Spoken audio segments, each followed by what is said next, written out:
सल्लल्लाहु अला मुहम्मद सल्लल्लाहु अलैहि वसल्लम सल्लल्लाहु अला मुहम्मद सल्लल्लाहु अलैहि वसल्लम बोलो सल्लल्लाहु अला मुहम्मद सल्लल्लाहु अलैहि वसल्लम।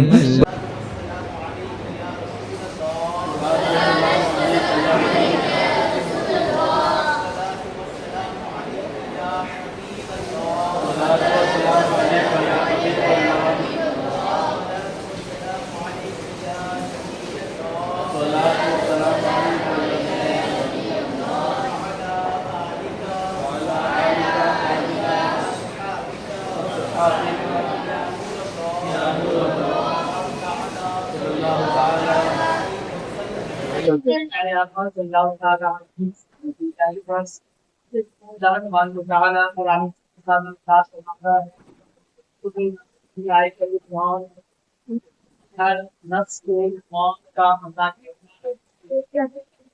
और मौत के काफी जानकारी करना और मौत को याद करना ये जरूरी है।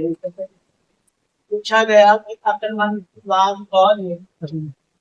फरमाया वो इंसान जो अपनी मौत को याद करता है उसको और नबी करीम सल्लल्लाहु अलैहि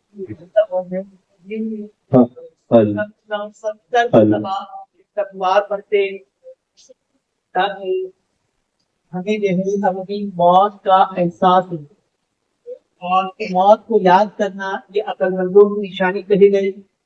गालिबन हसन बसरी रज़ियल्लाहु तआला की पूछा गया कि मौत क्या है और नहीं करगी क्या है, तो कहा ये सांस जो चल रही है ये जिंदगी है और जो सांस हमने अभी लिया है वो अंदर चली गई, अगर बाहर ना आ सके तो ये मौत नहीं, और जो बाहर आई वापस से अगर सांस अंदर न जा सकेगी तो ये मौत। तो इसलिए कहा जल्दी करो जल्दी करो। इस बात में जल्दी करो कि अपनी तौबा करने में और अपनी मौत को याद करने, और कि मौत हमारे लिए एक ट्रांसफर का सिस्टम है, एक चेंज का सिस्टम है कि हम इस दुनिया में हैं और इस दुनिया से दूसरी दुनिया की तरफ जाने का एक जरिया हमारे मौत का तरीका है। और मौत किसी के लिए बहुत भयानक है।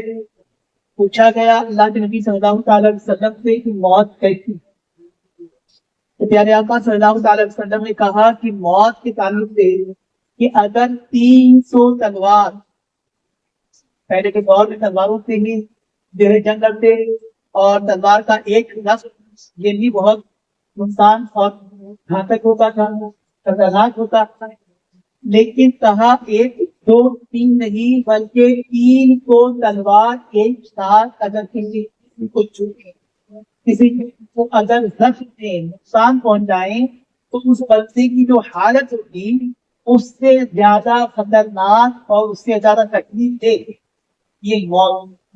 और अल्लाह के नबी सल्लल्लाहु अलैहि वसल्लम का तरीका कई बार सहाबा को समझाने के लिए वो दिया और हमारे रब की तरफ से भी जो कुरान मुकद्दसा में कई जगह पर मिसालें पेश की, कहीं शहद की मक्खी की मिसाल पेश की गई, कहीं मकड़ी की मिसाल पेश की गई, कहीं गाय की मिसाल पेश की गई और कहीं पर किसी और चीज, यहाँ तक कि फरमाया अल्लाह ताला ने कि अल्लाह ताला किसी चीज छोटी से छोटी चीज की मिसाल देने में हया नहीं करता। तो मिसाल देख करके और अल्लाह के नबी सल्लल्लाहु अलैहि वसल्लम का तरीका था कि वो डेमो देख करके बताते, तो कहा सहाबा इकराम को कि मेरे सहाबियों मौत क्या है कैसी हो। एक पतला वाला कपड़ा, कहा कि पतला सा बिल्कुल एकदम बिल्कुल बारीक कपड़ा अगर किसी धारदार और बिल्कुल कांटेदार झाड़ी पर अगर डाल दिया जाए और डालने के बाद उसको खींचा तो क्या हाल होगा, खींचने पर उसके तार एक तार के अलग अलग होंगे और वो बिल्कुल कपड़ा जो है फट फट करके मिलेगा। तो वो हालत होती है मौत के। इसीलिए कई लोग जो मौत का वक्त होता है उसको कहते हैं कि ये एक तरह से कामयाबी और नाकामी का वक्त। अगर पूरी जिंदगी इंसान अमल अच्छे किए लेकिन अल्लाह न करे कि उसका मौत के कुछ ईमान पर खातिमा न हो तो उसकी पूरी जिंदगी की कमाई फिनिश, कोई इसका फायदा नहीं।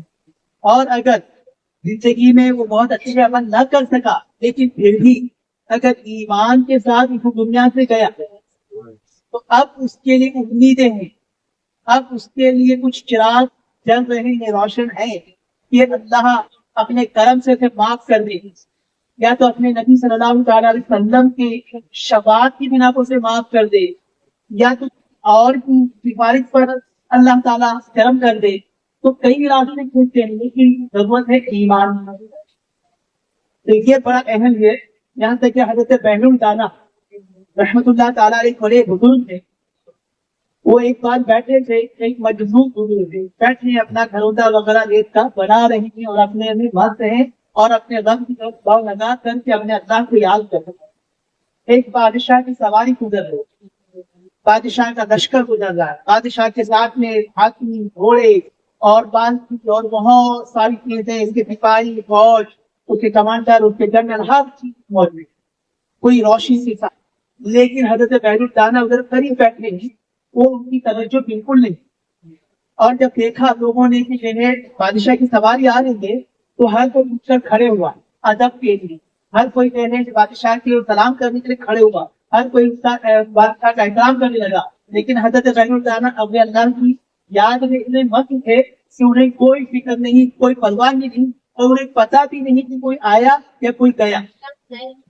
लोगों ने, सिपाहियों ने जब देखा बादशाह के कि हर कोई तो अदब से रेस्पेक्ट के लिए खड़े हो रहा है बादशाह के, लेकिन बहनुल दाना खड़े नहीं हुए, तो बहुत गुस्से में आए। और गुस्से में आने के बाद हजरत बहनुल दाना के कत्थे को पकड़ा और पकड़ करके उठाया और उठा करके बादशाह के सामने लाकर पेश किया और कहा, बादशाह बोले हर कोई आपके रेस्पेक्ट में, इज्जत में और जो है इस्तकबाल के लिए खड़े हो रहा है, लेकिन ये एक फकीर इंसान है, ये फकीर इंसान में खड़े नहीं।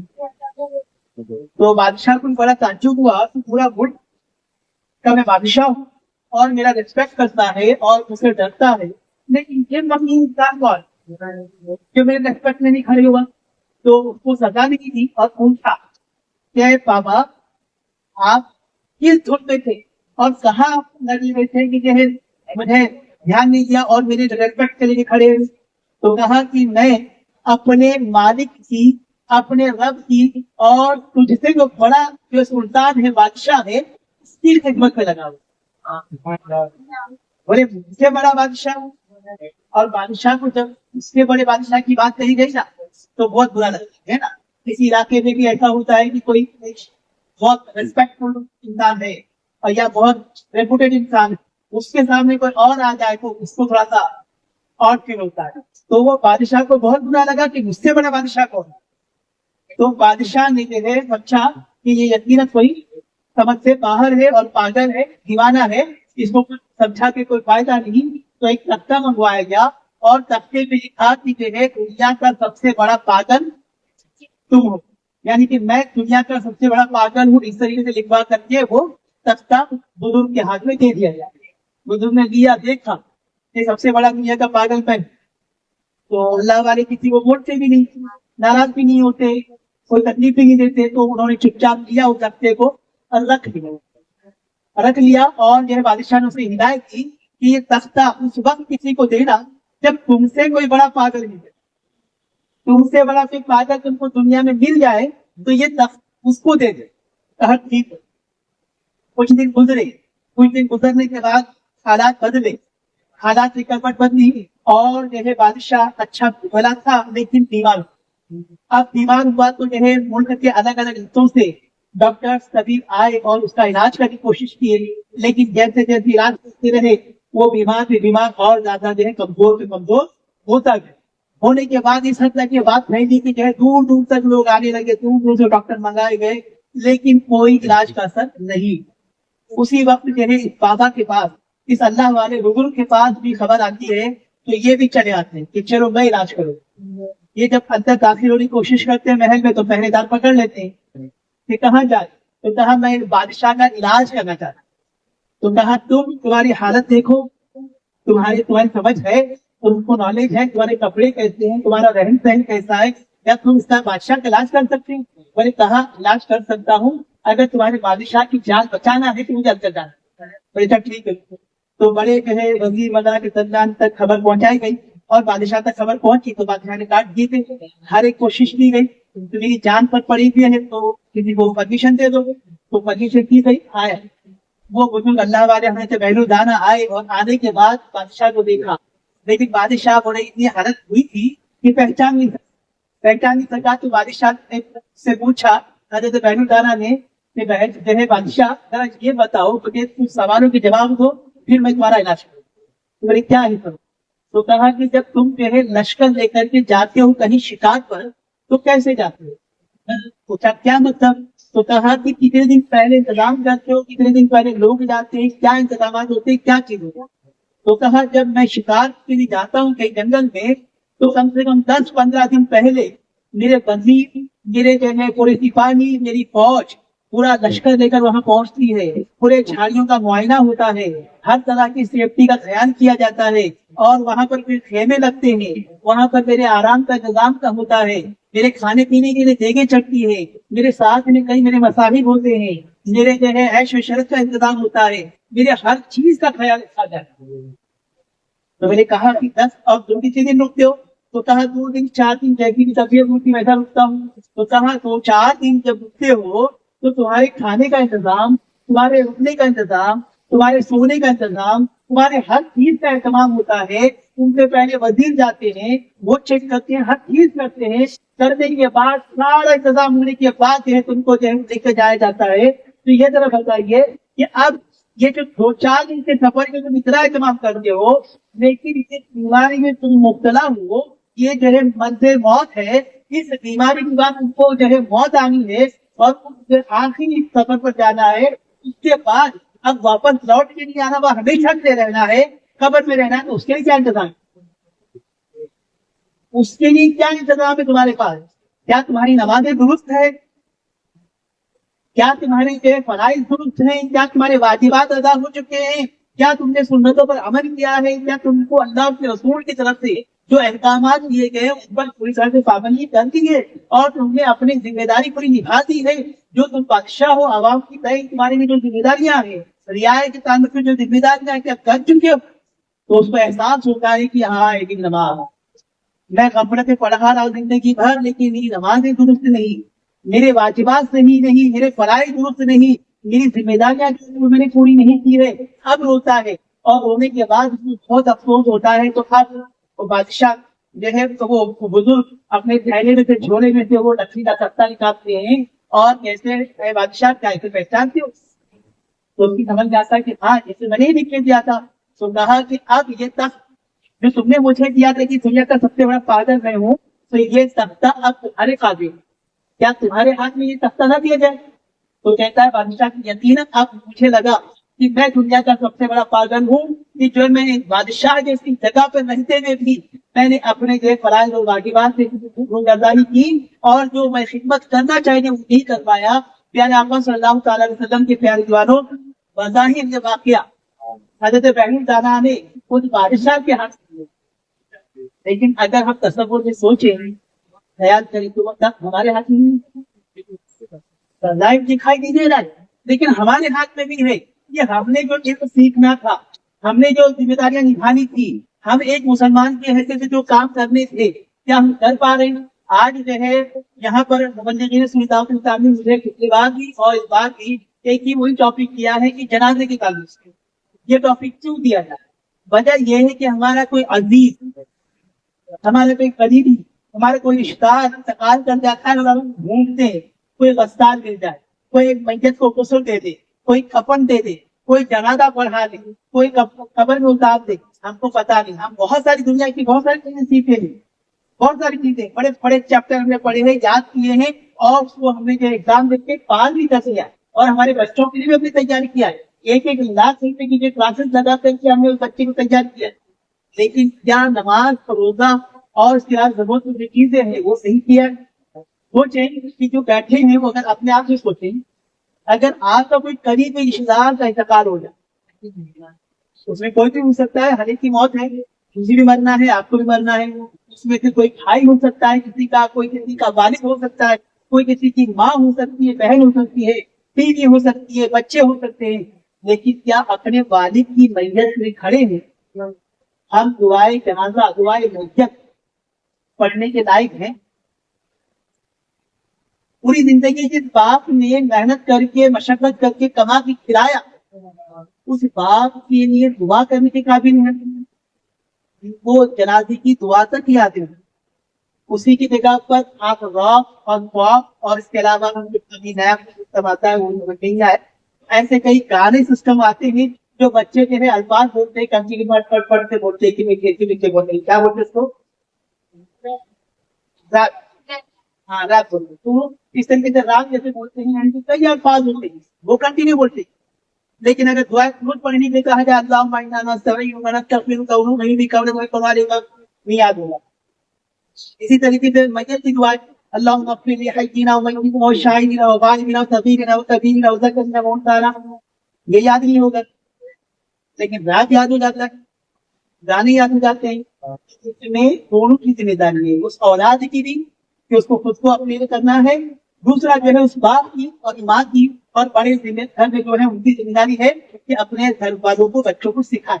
तो प्यारा आका सल्लल्लाहु अलैहि वसल्लम के प्यारे वालों, आज आपके सामने एक बहुत अच्छा मौका है कि आज इंशाल्लाह जो है मैयत के ताल्लुक से आप जानकारी हासिल करेंगे और मैयत को जहाँ से गए इंतकाल का करीब का वक्त होता है, जाकरी का वक्त जिसे कहते हैं, वहां से लेकर के इंशाल्लाह जो है पूरे जो है गुस्ल से लेकर के उसे कफन पहनाने से लेकर के उसको जो है दफन करने और नमाज जनाजा पढ़ने तक का इंशाल्लाह जो है आपको प्रैक्टिकल तरीका बताने की कोशिश करेंगे। और इसमें खास एक बात ये है कि मैं सुन्नत जो तरीका है, मुस्तहब तरीका है, पूरा बताऊंगा, लेकिन उसके साथ साथ मैं एक इंडिकेट करूंगा, एक आपको समझाऊंगा कि इसमें इतना जो है बहुत जरूरी है। अगर आप इतना भी कर लें तो वो भी जो है आपका काम आ जाएगा। जैसे कि मैयत को कफन पहनाना अब हर एक को नहीं आता, लेकिन अगर कोई ऐसी जगह आप आ जाते हैं जहां पर आपको कफन पहनाना नहीं आता, लेकिन अब दूसरा कोई है ही नहीं, कोई दूसरा नहीं है, कफन पहनाना भी नहीं आता आपको, तो उस वक्त आप ये कर सकते हैं कि आप सिर्फ एक कपड़े में लपेट लें, तो भी जो है कफन पहनाने की जिम्मेदारी तो फर्ज़े किफाया है वो अदा हो जाएगा। इसी तरीके से नहलाना आपको आता नहीं है, थोड़ा तरीका है, सुन्नत तरीका, आप सर छोड़ नहीं, ध्यान दें, पढ़े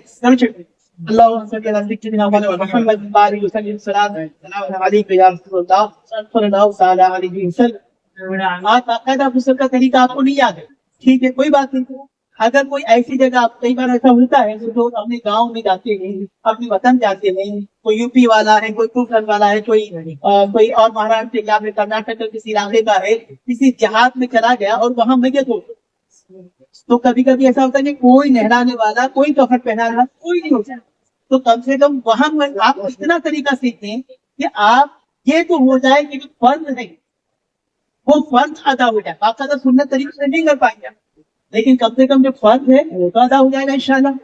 तो इस तरीके को सीखें और अच्छे से समझने की कोशिश करें, डिस्टर्ब नहीं करें। और ये जो है हमारा जो जनाजा है उसके आसपास में जो फेर करके बैठ सकते हैं, और उससे पहले हम थोड़ा सा पहले प्रैक्टिकल यहाँ पे और मौत के जब करीब का वक्त होता है वहां से हम शुरू करेंगे।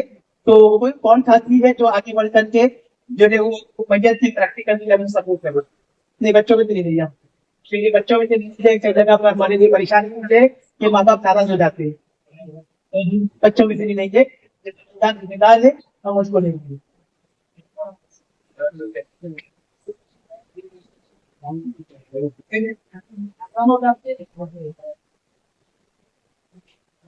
दरमियान में कि आपको अगर सवाल पूछना है आप हाथ उठाएं और सवाल, ठीक है, मैं बयान नहीं कर रहा हूँ, मैं तरबियत करना चाह रहा हूँ, आप तक कि अल्लाह उसके रसूल की कुछ अलमुदात पहुंचाना चाहता हूँ। मेरा मकसद ये है कि कुछ चीजें हम सीख बयान करना, सुभान अल्लाह, ठीक है बेटा। जैसे कि एग्जाम्पल के तौर पर आपके सबके घर में कोई ऐसा इंसान होता है तो बड़ी उम्र को पहुंचता है, हवादार तो बड़ी उम्र को होता है या बीमार हो जाता है, और वो बीमार हो जाता है तो अब ऐसे हालात होते हैं कि हमको एक अंदाजा हो जाता है कि बस इंतकाल हो गया। या तो फिर कई बार ऐसा होता है कि इतना बीमार हो जाता है, वो परेशान रहता है, मतलब कि हम खुद हाथ उठाकर अल्लाह की बारगाह में दुआ करते हैं, अल्लाह इसकी रूह आसानी से निकल जाए, तो इस परेशानी में छुटकारा मिले। ऐसा होता है, हम बस, बस, दुआ बस। करते हैं। आपने देखा तो कई बार बड़े लोगों से, बुजुर्गों से नवाज साहब दुआ करवाते हैं, हजरत मेरे वालिद की बहुत तबीयत खराब है और बस कोई उम्मीद नहीं है, और अब जो है आप दुआ करते हैं कि अल्लाह उनके लिए आसान फरमा देंगे। यानी कि वो ये चाहते हैं कि बस कोई दुनिया से खात्मा की खैर हो जाए, ईमान के साथ अच्छे से इस दुनिया से चले जाए। तो ये हालत है। अगर ऐसी हालत है तो वो जो है आपको ध्यान रखना है, उसका करीब रहना है, ध्यान रखना है। अब जो है और बिल्कुल करीब का वक्त आ गया, बिल्कुल जाकरी का वक्त आ गया, बिल्कुल जिसको लग रहा वो शेर में, जिसको गले में जो है रूह का अटक जाना, और बिल्कुल आपको अंदाजा हो गया। यहाँ तक कि डॉक्टरों ने जवाब दे दिया और कहा कि भाई इसको हॉस्पिटल में लेके जाओ, 1 दिन 2 दिन जितने भी रहना चाहे उसके घर में, घर वालों के साथ रहो। और यहाँ तक कि ऐसा भी होता है कि जो रिश्तेदार गाँव देहात में रहते हैं या शहर किसी और जगह रहते हैं, उनको फोन करके बुला लिया जाता है, सब एक जगह जमा हो जाते हैं, होता है ऐसा। तो ऐसी हालत में अगर आ गए हैं, अब क्या करें? अब जो है बिल्कुल नरगरे की हालत में है, तो ध्यान दें कि वहां पर जो रूह नहीं निकलती है उसकी एक वजह है। वैसे तो दिन मुतय्यन है, वक्त मुतय्यन है कि जो अल्लाह ने मुतय्यन कर दिया है उसी वक्त में इंसान की जान जाएगी। देखिए कुछ चीजें कहा गया कि उससे ध्यान देना कि अगर वहां कोई कुत्ता है, आजकल लोगों को कुत्ता मारने में शौक है, तो अगर कुत्ता है तो कुत्ते को बाहर कर देंगे, और तस्वीर जानदार की अगर तस्वीर घर में है तो जानदार की तस्वीर को भी हटा दो। और तस्वीर जो है आजकल इतना कॉमन हो गया है कि शायद ही कोई घर ऐसी जो है अच्छे दीनदार इंसान का भी घर जो है बचा हो जिसके घर में जानदार की तस्वीर ना हो। क्योंकि किताबें जो है, किताबों में भी कई तस्वीरें हैं, हमारे स्कूल की किताबें हैं उस पर तस्वीरें हैं, और अक्सर जो बच्चे पढ़ते पढ़ते क्या करती किताबें यहाँ वहां छोड़ देते हैं, तो हर जगह तस्वीरें फैली रहती ही है। और इसके अलावा कोई सामान लेके आया, थैली पर तस्वीर है, कोई पैकेट ले लिया उस पर तस्वीर है, कोई बॉक्स लाया उसमें तस्वीर है, सब जगह तस्वीर होती है। तो कोशिश करें कि ऐसे वक्त में कम से कम आप पूरी तस्वीर को दे, तस्वीरों को रखो, जानदार की बाहर कर दें। किस्ता या बिजली जैसा जानदार है तो उसको हटा दें। और अगर कोई नाबाद इंसान है तो नाबाद इंसान को भी उस जगह से दूर कर। तो इस तरीके से पहले माहौल बनाने की कोशिश करें, माहौल बनाएं, और उसके साथ में जो है धूली जला, अगरबत्ती या जैसे लोबान वगैरह हो तो उसमें जला करके बोलना है ना। हाँ, बच्चे भी पूछा माशाल्लाह, जकात के मुताबिक जो है पूरे सवाल, बहुत सारे सवाल बच्चे ने पूछा, छोटा बच्चा नाबालिग कोई था वो बच्चे ने पूछा, यहाँ ये बच्चे ने पूछा तस्वीर क्यों मना। तो तस्वीर जो है जांचान की तस्वीर, ये अल्लाह के रसूल ने नापसंद किया है, इसको मना किया गया। तस्वीर निकालना भी मना है, तस्वीर डालना भी मना है, लेकिन कुछ जरूरत के तहत उलमा ने कुछ हद तक परमिशन दिया है, लेकिन बहुत ज्यादा आम कॉमन नहीं करना है। तस्वीर से जितना हो सके उतना बचना है। तो तस्वीर हमारे शरीयत में, इस्लाम में पसंद नहीं है, और जब तस्वीर जब पसंद नहीं है तो कहा गया है कि जो जहाँ जानदार की तस्वीर हो या तो हो इस घर में, तो वहां पर अल्लाह के रहमत के फरिश्ते, कौन से फरिश्ते? रहमत वाले फरिश्ते, वो नहीं आते। तो रहमत वाले फरिश्ते नहीं आएंगे तो इस बंदे की जान निकलने में तकलीफ होगी, और अगर निकलेगी तो हो सकता है कि जो है अजाब वाले फरिश्ते आए। तो इस बिना पर क्या करना चाहिए, हमको जानदार तस्वीरें और उसका या फिर जो नापाक लोग हैं उनसे हमको साफ और पाक करना है। और दोबान जला दिया और जो है घूमी चल रही है, एक माहौल खुशगवार माहौल बन गया और नापाक लोगों को भी दूर कर दिया गया। आप भी अगर नहीं भी कर रही है तो सूरह यासीन, और बल्कि सूरह यासीन से बढ़ करके आप जो है सूरह राद, अगर जो है गले में अटक गई है, कभी जो है वो पहचान नहीं पाता, वो बंदा देखता है इंसान और बोल नहीं पाता है, और वो आवाज इसकी अटकी होती है और इस तरीके की आवाज निकालता है।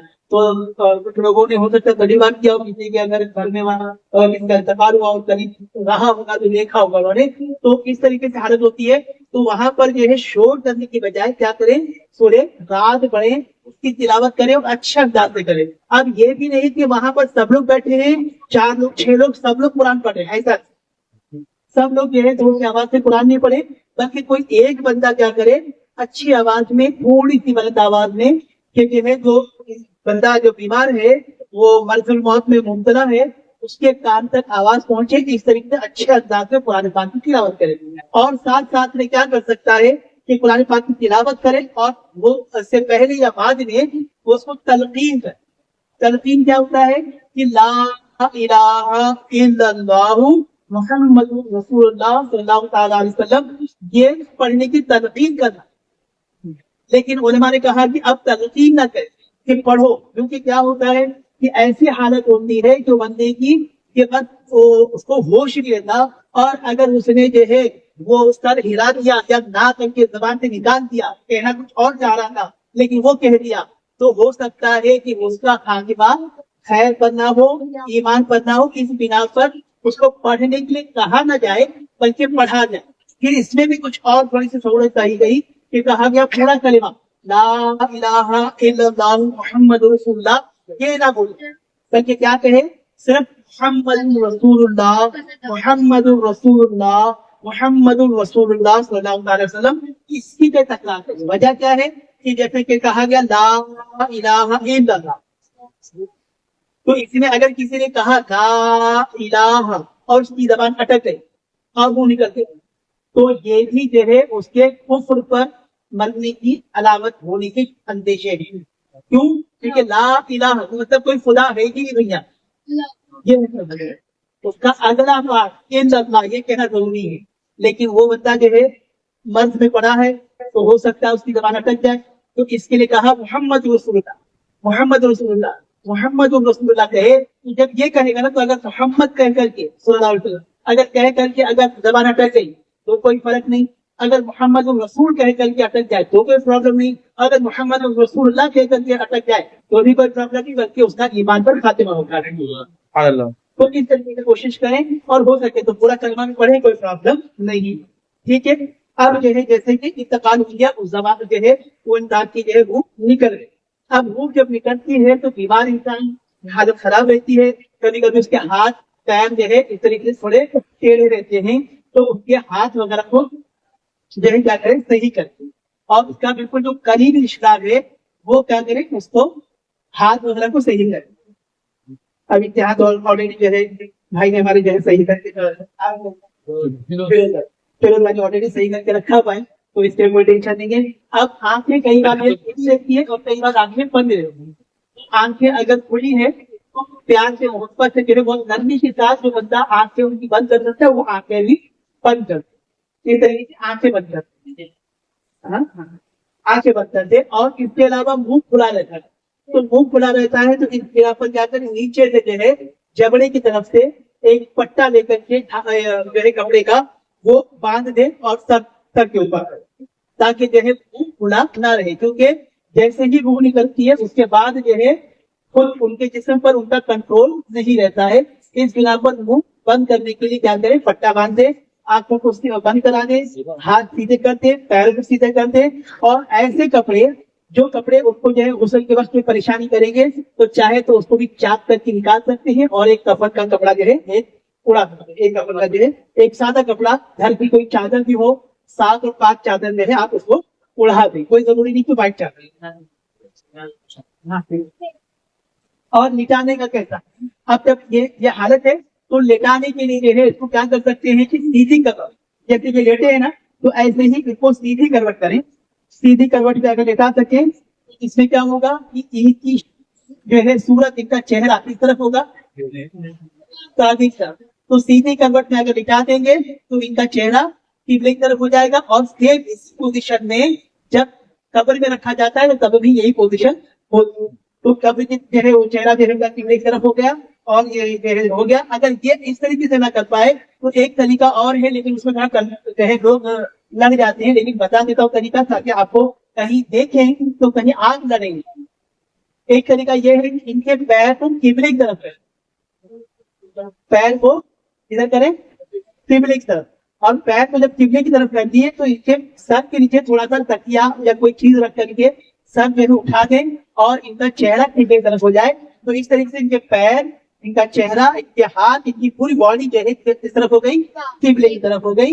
ये भी सही तरीका है, इसमें कोई प्रॉब्लम नहीं है। लेकिन इनको जानकारी नहीं होती, अगर किसी ने ऐसा किया तो उससे जो है लड़ने लगते हैं। तो आपको इसके लिए बता रहा हूँ ताकि आप समझदार रहें। कभी जरूरत पड़ने पर ऐसी जगह पर किया किसी समझदार ने तो आप उधर लड़े नहीं, बल्कि उसको सपोर्ट कर देंगे।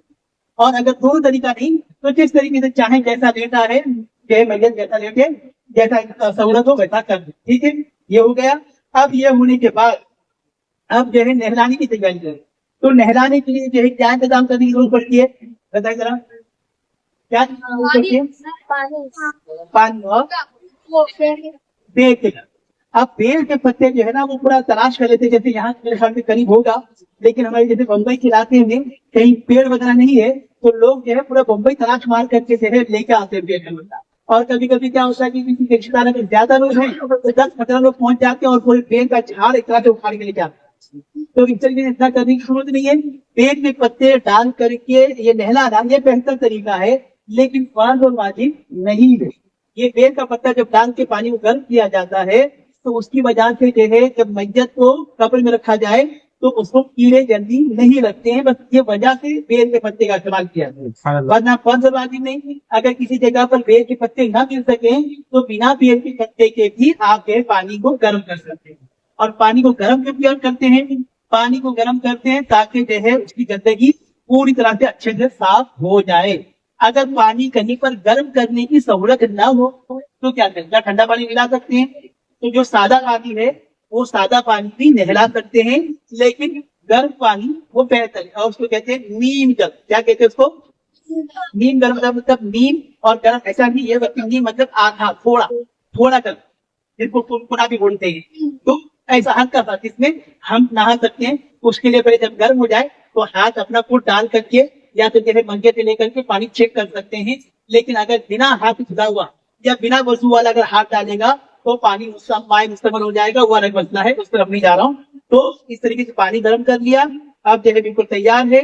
अब जो है क्या करें, ये जो है ये पानी जब लेने के लिए बाल्टी में डालते हैं तो विक्टरी जैसा कुछ होता है, व्हाइट कलर का होते हैं, विक्टरी क्या हो सकता है? हाँ, फिटकरी वगैरह होती है। बच्चे का कफन का जो किट होता है ना, वो किट में मसाला भी होता है, फिटकरी होती है, उसमें ऊद होता है, ऐसी बहुत सारी चीजें, सुरमा होता है, ऐसी जो जो दूध की चीजें सारी चीजें होती है। वो अगर डालना चाहें तो आप डाल दें। उसका भी फायदा जो है बेल के पत्ते वाला ही है, यानी कि कीड़े वगैरह जल्दी उस मैयत को नहीं पकड़ेंगे इसलिए आप। ठीक है, तो इस तरीके की तैयारी हो गई। तैयारी होने के बाद जो है अब नहलाने की बात है। तो नहलाने की बात है तो जब हम प्रैक्टिकल करें थोड़ा देर बच्चे उधर से उठे और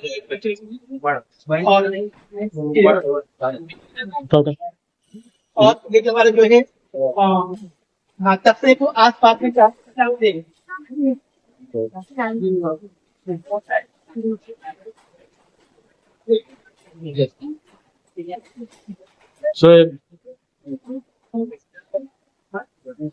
हाँ बैटिंग अच्छा देखने नीचे जरूर एक कदम इमेजिनेशन कर लेंगे कि ये खड़ा बैठ जाओ बैठ जाओ आप लोग आकर बैठिए बेटा पीछे हो जाओ बेटा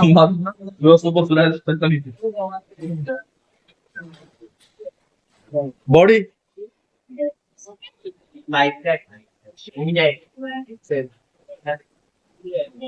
उस तरफ बदल नहीं ले पहले करता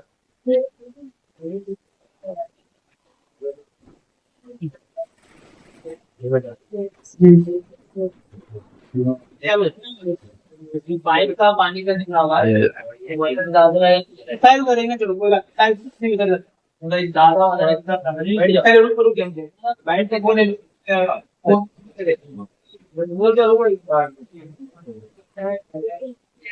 आधे में हाफ टेबल बनता है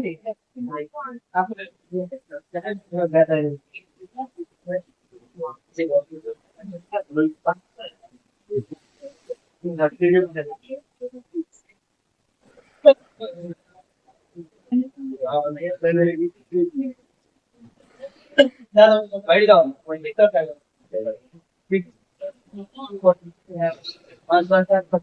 नहलाने से पहले और चलिए दर्श की पढ़िए अल्लाहुम्मा सल्ली अला सय्यिदिना मुहम्मद व आलिहि वसल्लम सलातो व सलाम अलैका या रसूलल्लाह सल्लल्लाहु अलैहि वसल्लम। मैयत को तख्ते पे लेटाने से पहले भी क्या करें, ये जो है रोबानदानी लेकर के 3 बार 5 बार या 7 बार 7 अदद में आप क्या करें, इसके चारों तरफ में इसको फिरा दें।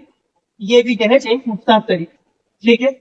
अगर ये नहीं अवेलेबल है तो कोई प्रॉब्लम नहीं है, अगर करते तो अच्छा है। अगरबत्ती वगैरह, हाँ, इसके बदले में अगर अगरबत्ती वगैरह आप करना चाहें अगरबत्ती से भी कर सकते हैं, कोई प्रॉब्लम नहीं, ठीक है।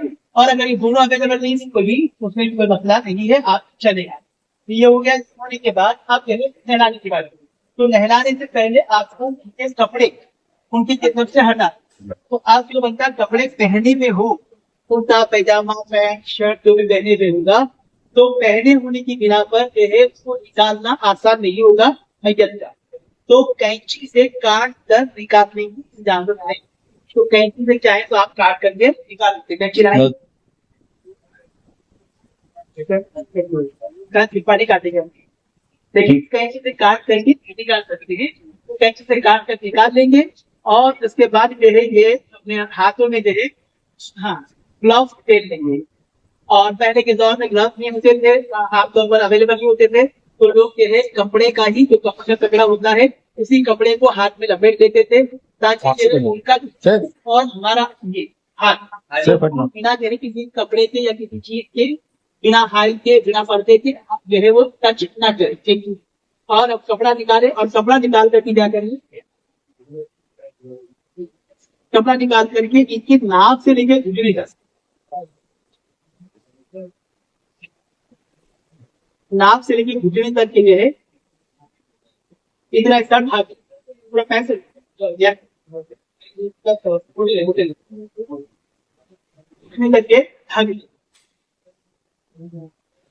और ये जो कपड़ा है ये कफन के ही कपड़े से अक्सर तौर पर करते हैं, लेकिन कफन के कपड़े से अगर करते हैं तो कफन का कपड़ा व्हाइट होता है और जैसे ही पानी पड़ेगा तो पूरा जिस्म छट देगा। तो इस बिना पर कहा गया कि कोई कलर वाला कपड़ा आप लाल पीला या फिर डार्क कलर का कोई ब्लू या ब्लैक इस तरीके का कपड़ा इस्तेमाल कर सकते हैं। आपने ये बिछा दिया और जितने लोग नहलाने के लिए लगते हैं 2-3 लोग उतने ही करीब रहे हम ज्यादा लोग रहे। कोई नया तो नहीं करना चाहिए। हाँ, घर की अगर चादर है या कोई घर का कपड़ा है टुकड़ा है वो भी इस्तेमाल कर सकते हैं, या तो जैसे कोई भी और भी कपड़ा इस्तेमाल कर सकते हैं। कोई नई चादर का होना जरूरी नहीं है, आप नया कपड़ा इस्तेमाल कर रहे हैं तो कोई प्रॉब्लम नहीं है, ठीक है। तो कोई भी कपड़ा आप इस्तेमाल कर सकते हैं, घर का पुराना कपड़ा भी इस्तेमाल कर सकते हैं। घर का कपड़ा पुराना भी ले लिया और आप जो है पानी जो गर्म है पानी को चेक कर लो। अच्छा, पानी को चेक करने के तरीके मैंने बताया था कि हाथ वगैरह डाले नहीं, बल्कि अगर हाथ धो करके आप डालना चाहें डाल सकते हैं। अगर बिना हाथ धोए आपने डाल दिया या अगर बगैर वजू का है वो बंदे ने हाथ डाल दिया तो पानी माए मुस्तामल, मतलब ये है कि आप वजू और गुस्ल के लायक नहीं है।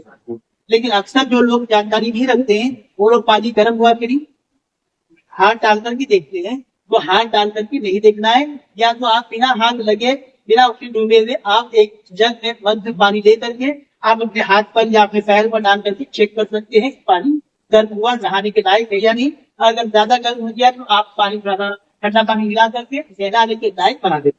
ये हो गया। ये होने के बाद अब जो है आपने ये बिछा दिया और बिछा करके आप जो है नहला रहे। तो नहलाने की जब शुरुआत हुई तो सबसे पहले आप इस्तिंजा करना है। अब इस्तिंजा कैसे करवाएंगे? हाँ, इस्तिंजा कराने के जो है पैरों को जो है थोड़ा सा फैला दिया आपने और आहिस्ता से जो है पेट पर जो है हाथ रखेंगे और पेट पर हाथ रख करके आप जो है सर उठा करके आहिस्ता से उठाइए। और जो है जब मैयत दफन हो गया है तो वो बिल्कुल ढीला ढाला हो जाता है, तो उस वक्त जो है उसको कुछ पता नहीं होता, तो बिल्कुल एकदम के पेट में घूमता है वो बिल्कुल इजीली बाहर निकलता है। तो जब ऐसा दबा करके आपने निकाला तो जो है वो पेट में जो भी गंदगी होगी चाहे वो पेशाब के जरिए से हो या पेट पाखाने के जरिए से हो वो पूरा बाहर निकलेगा। और उसको जो है एक तरफ कन्वर्ट करें और कन्वर्ट करके जो है एक बंदा जो है उसको पानी डाले कन्वर्ट करेंगे और कन्वर्ट लेकर पानी लेकर के कहेंगे तो जब उस तरफ सुराख है उस तरफ पानी मारेंगे तो आप निकलता है। और इसी तरीके से ये कन्वर्ट इसी तरीके से ये कन्वर्टिंग आपका एक बंदा अगर जब आपको ये भी पानी लेकर के मारे तो ताकि पूरा साफ हो। ये हो गया इस्तिंजा। अब इस्तिंजा होने के बाद अब ये है मैयत को गुस्ल देने से पहले मयत मस्त नहीं है। अब इसका वजू कैसा है कि जो है कापूस ये मैयत की पिट भी रहता है तो कापूस लेकर के भिगा करके उसके जो है कहाँ साफ कर ले जैसे हम मशीन साफ करते हैं है कापूस के तो वो कितना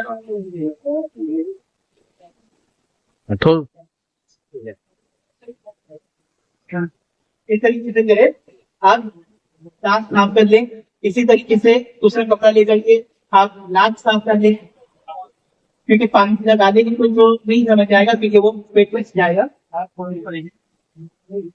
हाँ पेटीकोट में बनेगी तब जाकर वो पेटीकोट करके आपने जो है दांत साफ कर दिए, नाक साफ कर दिया और उसके बाद हम क्या करेंगे आधे घंटे पानी का इस्तेमाल शुरू करेंगे। तो ये जो इस्तेमाल करेंगे तो पहले क्या करेंगे उसके जो है दाएं करवट कर यानी कि कितने तरफ चेहरा करके जो है अच्छा दाएं ना तो उस तरफ हाँ ये पहला इस हिस्से में पानी डालेंगे। आप जो है साबुन वगैरह रहता है पानी डालेंगे सर पानी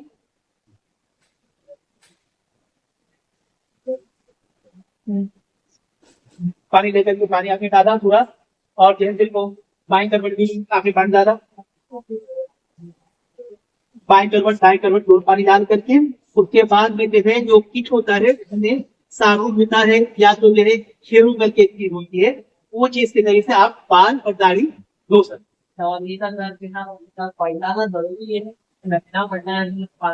बिना पड़ता भी डालना चाहे एक उसका तरीका मैं बता रहा हूँ बिना पड़ता भी देखो उसमें पूरे गुस्ल में अंदर क्या पूरे गुस्ल में असर ये है कि वजू कराना किंजर कराना बाएं दाएं धक धक ऊपर से नीचे से गरम ठंडा ये कुछ नहीं है। पूरे जिस्म पर एक बार पानी बहाना ये फर्ज़े किफाया है।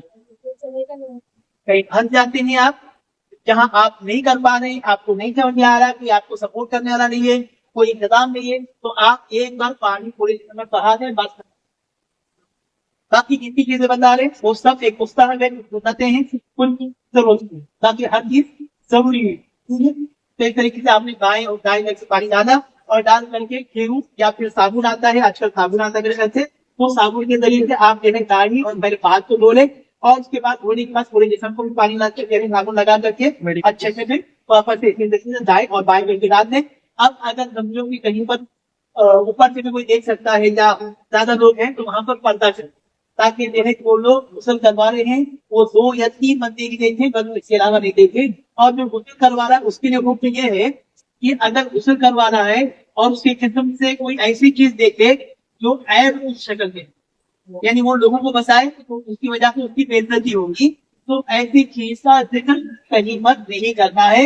ये उसकी अमानत है उसको अमानत के तौर पर रखना है उसकी ऐब शक्ति ने नहीं दिखा क्योंकि कई लोगों के जिस्म पर कुछ ऐसे निशानात होते हैं या तो कोई जख्म होता है कोई थोड़ी कुर्सी होती है या तो कोई हिस्सा कटा हुआ फटा हुआ होता है और जो कि इंसान कपड़े में मजबूत है तो उस जिंदगी को अल्लाह ताला ने उसके ऐब में पर्दा डाल करके उसकी इज्जत बचाया है। तो अब हमारा क्या हक बनता है कि हम उसकी बेइज्जती करें तो हमको भी क्या करना है उसको छुपा। किसी ने कहा गया कि अगर कोई बुरा भी इंसान मरे ना तो मरने के बाद उसकी बुराई तैयार नहीं। तो इस तरीके से नहलाने का काम हो गया। अब नहलाने का जो है जब पूरा हुआ तो वापस से एक बार उठा करके हाथ जो है पेट पर रख करके वापस से उठाएंगे वापस से उठाएंगे और वापस से लेटाएंगे। तो जब वापस से उठाएंगे तो थोड़ा बहुत कुछ बच गया अगर गंदगी पेट में वो भी निकल जाएगा और पानी डाल करके उसको साफ कर लेंगे। और अगर हो सकता है कि जो है पेट ऑलरेडी साफ हो तो इस बिना पर जो है वो पानी डालने की जरूरत भी नहीं पड़े। ये जो तो ये नहलाने वाला काम हो गया। नहलाने वाला काम होने के साथ जो है कपड़ा ले लें ताबेल ले लें किसी और चीज से भी आप उसको ओढ़ सकते। सवाल ये था सर जैसे कि दिया तो में से निकल रहा था या फिर वापस पकड़ डालकर निकल रहा है कि बिना पर जैसे हम जिंदा हो गए तो वो निकल लेके खाना ना बिना तो जाता नहीं बस वो उसे नहीं भूखता अब यह छुटता खून कंटिन्यू निकलता तो वहां पर आप कपास जो है तो कपास लगा करके रख देंगे तो खून मिल जाएगा एक चीज। और अगर पाखाना वगैरह जो मामला है तो ज्यादा तो बचा नहीं करता लेकिन अगर फिर भी निकल रहा है तो आप दवा वहां पर भी लगा सकती हैं। और नाक से अगर गंदगी निकल रही है या कान से निकल रही है तो जहां पर भी है सुराख है उसमें से अगर कोई गंदगी निकलने का नहरा नहीं दबाओगी, पहले आपने अपनी कोशिश कर ली, पूरी तरह से सफाई कर ली, इसके बावजूद कंटिन्यू चल रहा है तो आप वहां पर कपास लगा, ठीक है। इस तरीके से आप फूल को रोक सकते हैं, जख्म को रोक सकते हैं, आप कहीं कुछ और गंदगी को भी रोक सकते हैं। और एक कपड़ा लेकर के आप साफ कपड़े से आप क्या करें, आहिस्ता आहिस्ता आहिस्ता करके आप पोंछ। हाँ, हॉस्पिटल की पट्टियां हैं उसको खोल देना चाहिए, लेकिन ये एहतियात रखना है कि अगर हॉस्पिटल की पट्टी खोलेंगे और खून इतना निकलेगा कि आप रोक नहीं पाएंगे, या इतना कटा हुआ है कि आप उसको धो नहीं पाएंगे, या तो जो है देखने वाला है या तो नहलाने वाला वो भी नहीं परेशान हो जाएगा। ऐसी अगर हालत है तो उसको नहीं। लेकिन जो है जिंदगी की हालत में यही हुक्म है कि जैसे कि अगर हम जो है वजू कर रहे हैं या गुस्ल कर रहे हैं तो हमारे पूरे जिस्म के हर एक आज़ा जो वजू के हैं या गुस्ल के उस पर पानी बहना चाहिए। लेकिन अगर किसी का जो है हाथ फ्रैक्चर हो गया, ये पूरा हाथ टूटा और अब फ्रैक्चर जो डॉक्टर ने ये पट्टी लगा दी है और वो जो है पूरा प्लास्टर मार दिया है, तो अब ये शरीर इजाजत देती है कि कोई जरूरी नहीं कि उसको पूरा खोल करके धोए, बल्कि उसके ऊपर से मसाज कर ले। अब कभी ऐसा भी होता है कि जो प्लास्टर लगा हुआ है उस प्लास्टर के ऊपर ऐसा खाली मसाज भी करने जाओगे तो भी उसकी जो नर्म भी पकड़ करके परेशानी हो सकती है, बीमारी बढ़ सकती है। तो वहां पर ये भी इजाजत दी गई कि वो जो है क्या करे, उस प्लास्टर के ऊपर से कपड़ा डाले और कपड़ा डालने के बाद आप उसके ऊपर चल, यहाँ तक भी इजाजत दी गई। तो ये चीज जो है बड़ा आसान है और ये फितरत है, इसमें बड़ी आसानियां हैं। तो अगर बटन लगी है और वो जान लेगी परेशानी हो रही है तो बगैर निकाले भी धोएंगे तो उसका गुस्ल हो, ठीक है। ये गुस्ल हो गया, उसके बाद आपने हल्के के हाथ से देखे कपड़े से पोंछ। अब जब गुस्ल देते वक्त, नहलाते वक्त, पोंछते वक्त कोशिश करें कि जो इंसान नहला आ रहा है उसकी आंखें, उसकी निगाह जो है उसकी शर्मगाह की तरफ न जाए, शर्मगाह की तरफ न जाए, बल्कि जो है अंदाजे से उसको जो है बोले अच्छे से। अब जो है कफन, अब जो है कफन कहा गया है कि एक तो जो है सुन्नत जिसमें 3 तक कफन होते हैं, 3 कपड़े होते हैं, और दूसरा जो है होता है किफायत जिसमें 2 होते हैं, और एक तीसरा है जरूरत, इसमें सिर्फ 1 कपड़ा है। यानी आप अगर नहीं फंसते हैं वहां पर आपकी सहूलत नहीं है तो आप क्या करेंगे, एक बड़ा कपड़ा ले करके ऊपर से चादर बिछा करके कोई किसी को अगर लपेट सके तो लपेटना हर एक को आता है, तो उस तरीके से कि आप कफन दे देते हैं तो भी फर्ज किफाया अदा हो जाता है। लेकिन सुन्नत तरीके की बात हम कर रहे हैं, तो सुन्नत तरीका क्या है? तो सुन्नत तरीका ये है कि थोड़ा सा पीछे हो जाए, अरे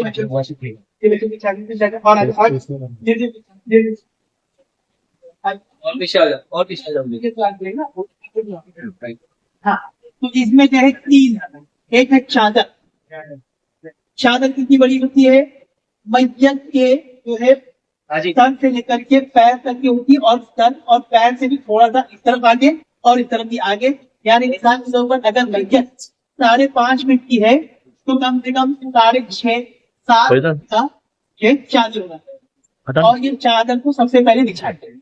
3 कपड़े, कितने कपड़े हैं? 3 चादर, ये चादर सबसे बड़ी हुई, इसको चादर कहते हैं।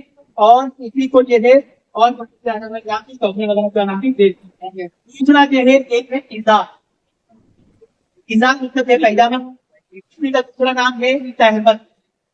तहमत मतलब आप लुंगी कहानी से पहनते हैं, हम लोग नाव से पहनते हैं चक्रों तक, लेकिन जो मैयत का जो इज़ार होता है या तहमत होता है वो कैसा होता है?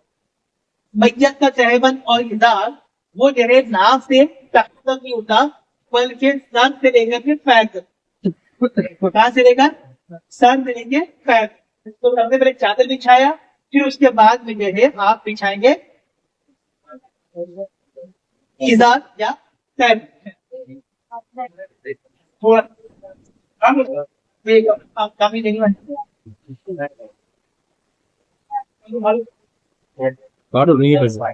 फिरोज केस में देंगे पैसा, अपन का पैसा दे देंगे ना फिरोज केस में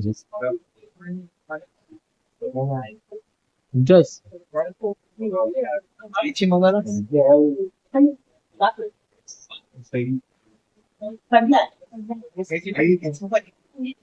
बघा ना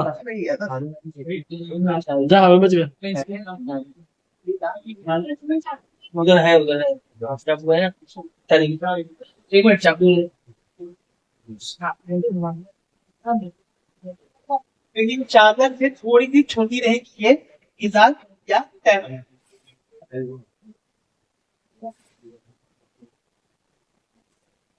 चलो आधा में ये बिछा गया बड़ी सबसे जो बड़ी है वो फिर चादर फिर चादर के बाद जो है आप जो है इजाज या तहमन। अब जो है तहमन के बाद जो है आएगा कुर्ता। कुर्ता या कमीज दोनों नाम दिया जाता है, कुर्ता या कमीज। कुर्ता या कमीज जो है कहाँ से कंधे से लेकर के ये घुटने तक करेगा सब बना है। हाँ इसमें जो है बस किया होता यहाँ पे बीच में मेरे ख्याल सीलिंग तरफ भी चाक किया है। हाँ तो सीलिंग तरफ चाक नहीं करते हैं, ये जो है वो लेडीज पे चाक करते हैं, ये तरफ ऊपर से चाक करते हैं, ठीक है? यानी ऊपर से तरफ कटता है ये। इसको पीछे खिंचाओ, पीछे आगे ठीक। अब देखो सबसे पहले क्या बिछाएंगे चादर, उसके बाद तहबंद के ऊपर कुर्ता, ठीक है? ये 3 कपड़े बिछा दिए। कपड़े बिछाने के बाद आप जो है आराम से पकड़ करके मैयत को इधर लिटा दें। अगर आप लेटे रहो और ये लोग पकड़ के करेंगे अच्छे मजबूत है।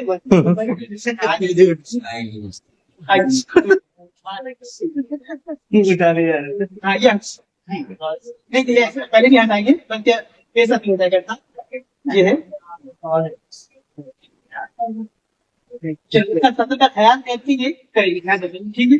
हाँ अब जो है सबसे पहले जो है कुर्ता जो है आराम से उनके जो है पहनाने के बराबर पहना देंगे और आहिस्ता आहिस्ता जो है इसको इनके जिस्म पर रखेंगे और नीचे से जो कलर वाला कपड़ा है वो वाला हटा देंगे। हाँ आहिस्ता आहिस्ता वो हटा और इसमें भी लिहाज करेंगे। कुर्ते की जो लेंथ है वो कहाँ तक होनी चाहिए, मतलब घुटने ये तक या उसके? हाँ कुर्ते की जो है कंधे से मुंढे से लेकर के ये घुटने 17 औरत तुरंत 17 औरत सवार हो जाना 17 और घुटने तक नहीं पूरा हो नहीं हाँ पूरा हाँ घुटने तक नहीं, घुटने तक नहीं, घुटने से नीचे चलेगा, थोड़ा थोड़ा नीचे तक चलेगा कोई बात नहीं, घुटने तक।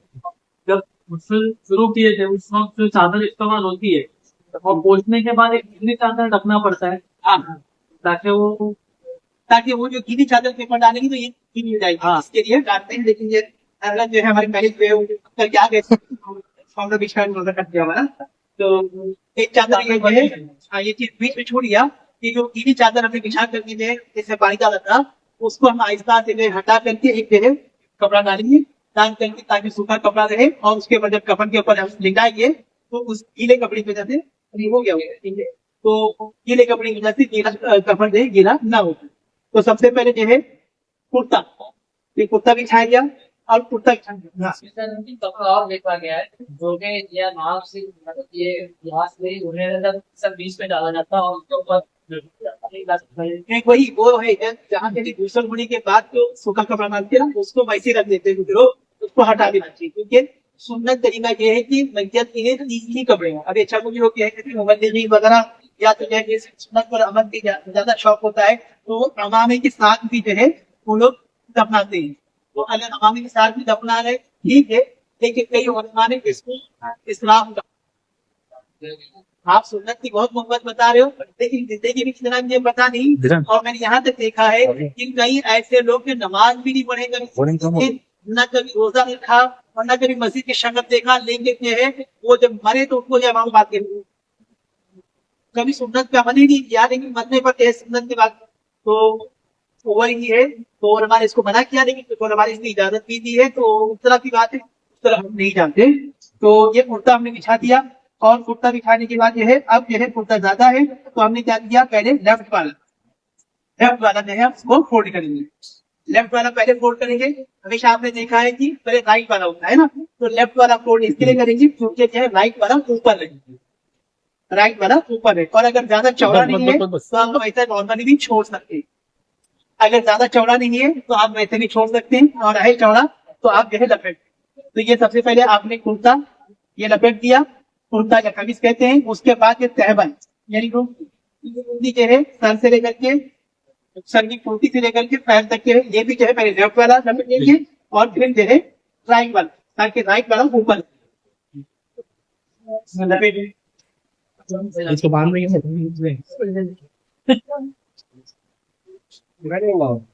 तरीके से लपेट दिया। अब ये तकरीबन जो है भैया का चेहरा भी तकरीबन ढक जाता है। तो लोग ध्यान करवाते हैं, अगर ध्यान करवाना चाहें ध्यान करवा लें।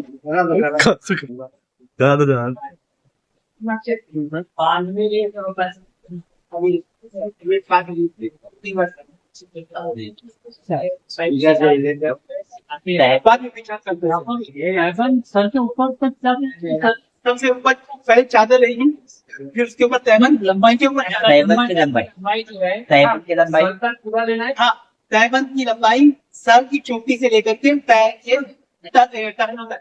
ऊपर में जाना सर देखो ऊपर नहीं जाना है, पर ये इसको लपेटना नहीं है, इसको नहीं करना है कि ऊपर तक रहेगा। या थोड़ा ऊपर भी रहेगा तो कोई प्रॉब्लम नहीं, थोड़ा ऊपर चलेगा कोई प्रॉब्लम नहीं है। तो इतना फिर अब मेरा लास्ट वाला है हमारा चादर। तो चादर लपेटेंगे नीचे बांध देंगे और फिर राइट सांस एक मिनट जाएंगे नहीं कोई नहीं। ठीक है। अब ये जब बड़ा भी लगेगा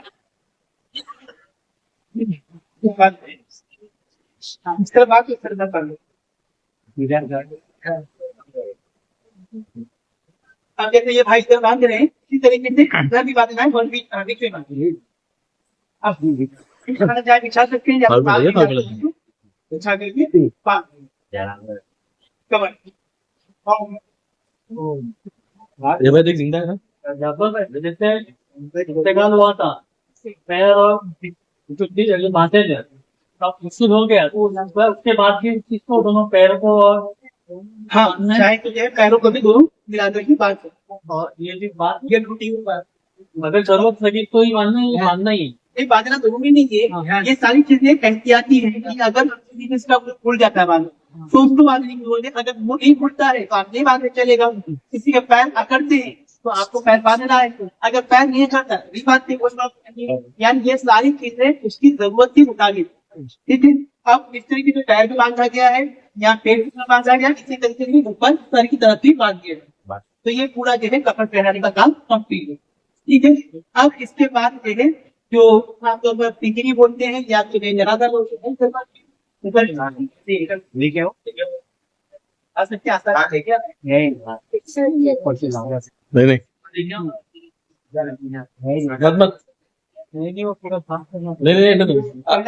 चलो कोई बात नहीं, मैं बता देता हूँ, चलो कोई बात नहीं, मैं ऐसे ही बता देता हूँ।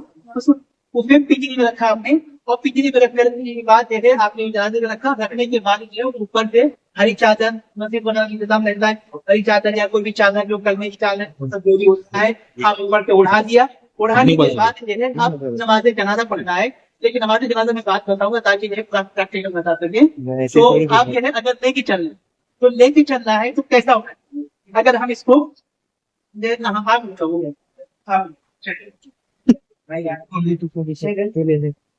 दफना देते ना उसको ऐसे ही ऐसे बता तफ्तीन का क्या आते लगेगा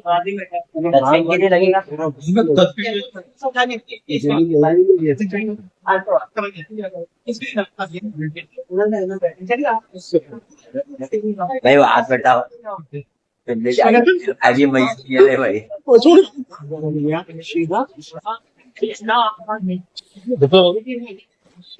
प्रैक्टिकल ऐसा ही होना चाहिए, क्योंकि क्या होता है कि कोई लाश कोई मुर्दा जो है वो बहुत मजबूत हो जाते हैं, तो कैसा सामान तो क्या होता है, 2 लोग 3 लोग होते हैं, वो पकड़ते हैं ताकि 50 चिन्ह होते हैं, इधर पकड़ इधर नीचे नीचे ऊपर यहाँ आ गया इधर नीचे, सब चिल्ला पुकार करके हंगामा हो जाने से लोग करने वाला धब्बा ऐसा नहीं होना चाहिए। तो ये जो है समझो कि हम अभी एग्जाम्पल ले रहे हैं, ये जो है दस्ता है असल में, लेकिन ये हम जो है जनाजा क्या बोलते हैं, आप कितनी बोलते हैं जनाजा बोलते हैं, तो जनाजा है, ठीक है। अब जनाजे को लेके चल रहे हैं, हदीस शरीफ में जहां पर भी जो भी मामला आया है वो कहा गया है कि जब तक के बड़े गुनाह कबीरा गुनाह, छोटे गुनाह कबीरा और बड़े गुनाह कबीरा, तो छोटे गुनाह जो है बहुत सारी नेकियों की वजह से अल्लाह ताला ऐसे ही अपने फजल से माफ फरमाएंगे, तौबा की जरूरत नहीं पड़ती। ऐसे माफ जरा देखते ना, ये पढ़ो माफ हो गए गुनाह, ये पढ़ो गुनाह माफ हो गए। लेकिन बड़े जो गुनाह होते हैं ना, तो बड़े गुनाह का कहा गया कि सिर्फ तौबा करने पर ही माफ, बड़े गुनाह तौबा करने पर ही माफ होता है। लेकिन एक अमल ऐसा है लोग बिना तौबा के भी वो अमल करने से हो जाता है। वो क्या है कि अगर मैयत को जो तरीका है उस तरीके से 40 कदम लेके चले, ऐसा लेके चले कि 40 कदम 10 कदम 10 कदम 10 कदम बताऊंगा अभी मैं, 10 40 कदम अगर लेके चलेगा तो जो बंदा चलेगा अल्लाह ताला उसके 40 बड़े गुनाह माफ फरमा देगा। हम चलना भी तो याद रखिए, तो क्या करते हैं जब बड़े की मैयत होती है कोई अमीर की, तो क्या करते हैं हर कोई जो है लाई रखना दो कुछ है, और गली का कोई गरीब की दुकान में जाता है तो कोई कर्जा देने वाला भी मुश्किल से मिलता है। तो याद रखिए तो कैसे कर्जा देना है, ये मैयत है। तो मैयत की सीधी तरफ, मैयत की सीधी तरफ कहाँ है, मैयत का सीधा ये तरफ है, और जो गड्ढा दे रहा उसका भी सीधा, ठीक है। अब मैयत के सीधी तरफ पैर की तरफ, मैयत के सीधे पैर की तरफ, एक आ जाओ, आ जाए मैयत के सीधे पैर की तरफ सीधा करना। तो जो बंदा दे रहा कंधा वो भी जो है उसका भी कंधा सीधा, और वो और अब जो है मैयत के उल्टी तरफ लेफ्ट तरफ में एक बंदा कंधा देगा। आ जाओ, जो कंधा देगा उसका भी लेफ्ट तरफ कंधा है, और एक जो है उसके पैर 4 तरफ खड़े होंगे, और खड़े होकर के आप जो है कलमे तैयबा या कलमे शहादत जो भी अल्लाह का रसूल है दुरूद शरीफ है आप पढ़ते हुए जो है आप निकलेंगे, और निकलेंगे कोशिश करें कि हर बंदा कम से कम 10 कदम कितने चल सके, 10 कदम चल सके। अब 10 कदम का मतलब ये नहीं कि 1 2 3 4 5 6 इस तरह की गिनना नहीं है, बस एक अंदाज से 10 कदम चलने के बाद अब क्या होगा कि ये जो बंदा है ये पीछे आए, कहाँ जाएगा, ये उधर जाएगा, लेकिन ऐसा नहीं जाएगा, कहाँ से जाएगा, पीछे से। और ये बंदा पीछे से या कोई और भी यहाँ से आ सकता है, कोई प्रॉब्लम नहीं है, यहाँ आ जाए। तो यहाँ ये बंदे का सीक्वेंस चलेगा, बाकी उनका सीक्वेंस नहीं चलेगा, पहला जो होगा वो सीक्वेंस नहीं चलेगा, बाकी जो बात है यहाँ से स्टार्ट किया फिर सीक्वेंस कर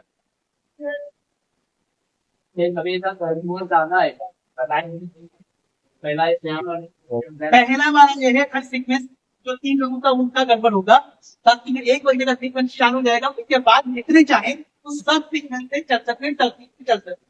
इन्होंने जो है 10 कदम इधर दे दिया, ये हमारी लियाकत आई है, पहले 10 कदम सीधे हाथ की तरफ स्टार्ट कर दिया, पीछे देख लिया। अब ये क्या करेंगे, आप जो है 10 कदम चलने के बाद आप जो भी जहाँ जाना चाहे चलेगा, ये जो है लेफ्ट साइड से 10 कदम, ये जो कंधा दे रहे उसका भी लेफ्ट साइड कंधा है, और जो मैयत है उसका भी लेफ्ट साइड, तो यहाँ पे 10 कदम चलेंगे, और उसके बाद पीछे यहाँ पर इन तरीके से पहले राइट हैंड की तरफ में मैयत के और कंधा देने वाले राइट साइड, पीछे तरफ, फिर लेफ्ट साइड में आगे पीछे, इस तरीके से 10 40 कदम चले तो अल्लाह ताला अपने फजल से 40 कबीरा गुनाह को माफ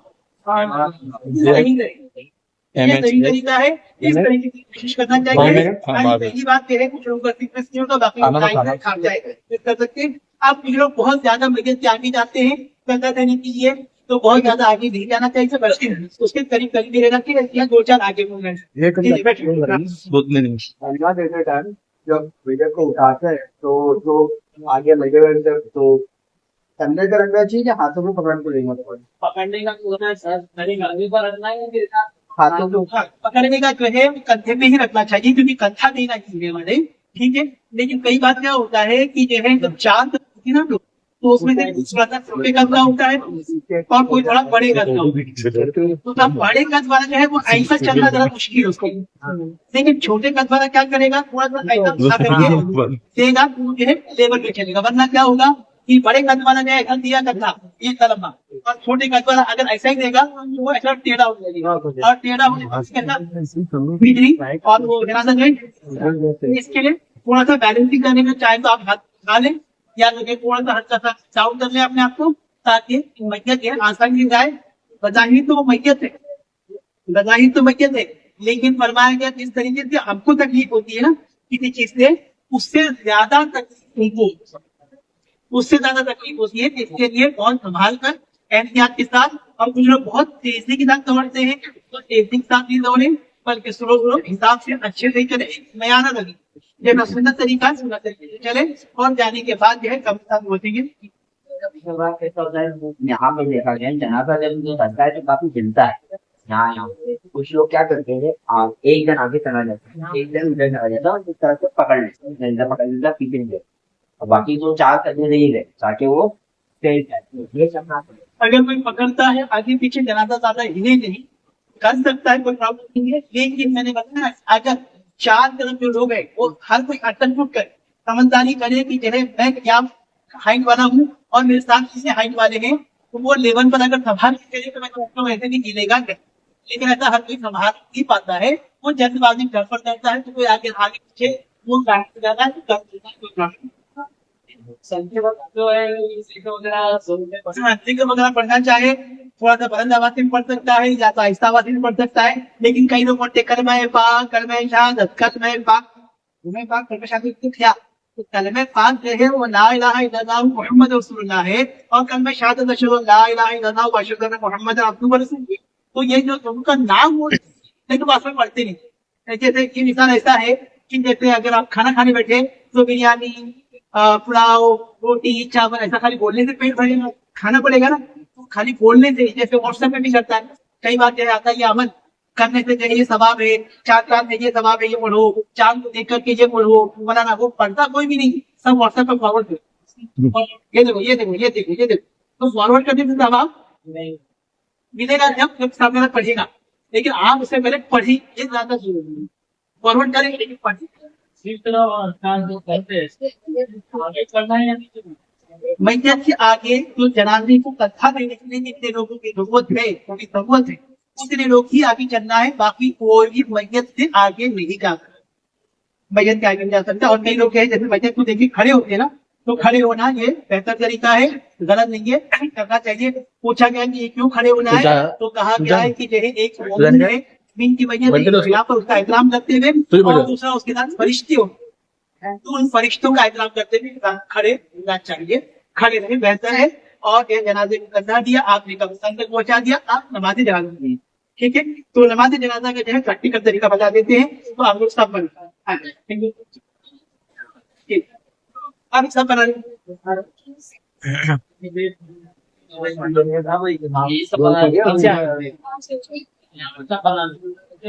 ये दफनाने का बाकी है, दफनाने का बाकी है। पढ़ने के वैसे हम दफनाने का नहीं, खाना खाने सब करना आप लोग।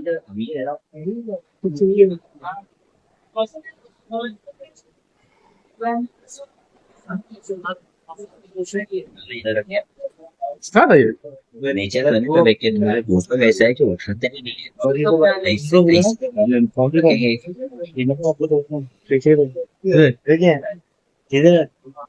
देखिए आमतौर पर जो नमाज पढ़ते हैं हम लोग उसमें पहली सफ में ज्यादा सवाब है ना, लेकिन जनाजे की नमाज ऐसी है कि इसमें आखिरी सफ में ज्यादा होता है, तो आखिरी सफ में रहने की कोशिश करें। लेकिन हर कोई अगर आखिरी सफ की तरफ जाएगा तो मेरी सब बनेगी, इसका भी लिहाज करना है, ठीक है।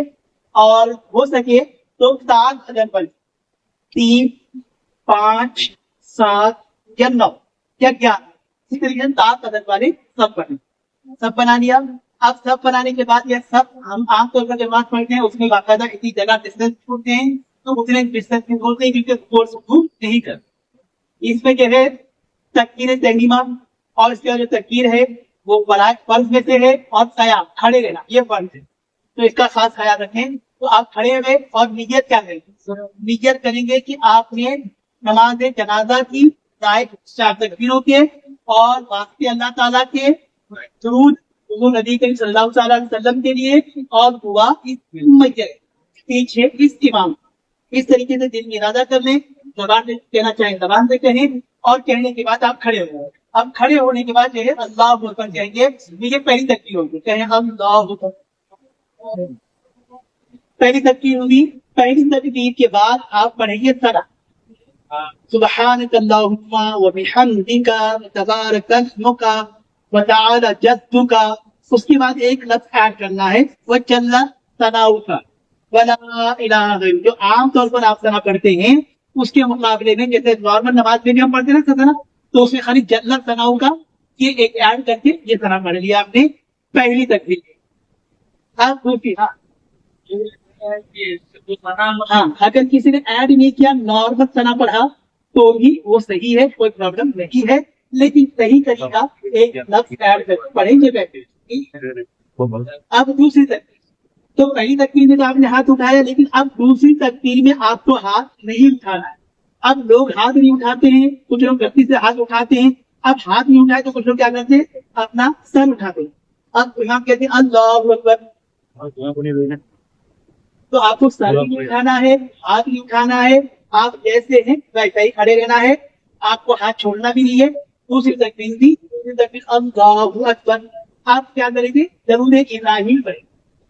हाथ वगैरह उठाना नहीं है, इस बात से क्या तकबीर कहना है। हाँ तकबीर जबान से कहना है, तकबीर इमाम कहेंगे, इमाम के पीछे आपको भी कहना है, इमाम के पीछे आपको कहना है। दूसरी तकबीर भी आप पढ़ेंगे दरूद इब्राहिम, अल्लाहुम्मा सल्ली अला मुहम्मद। अगर किसी ने तकबीर इतनी आवाज से कहा तो उसके कान नहीं सुने, मन में ही बोला, इसका क्या? हाँ अच्छा मतलब बताया कि हमारी आम नमाज में भी, जनाजे में भी आपको तकबीर या फिर किरात जब करते हैं आम नमाजों में, वो भी इतनी आवाज होना चाहिए कि हमारे आवाज जो है ये हमारे कान तक पहुंचना चाहिए।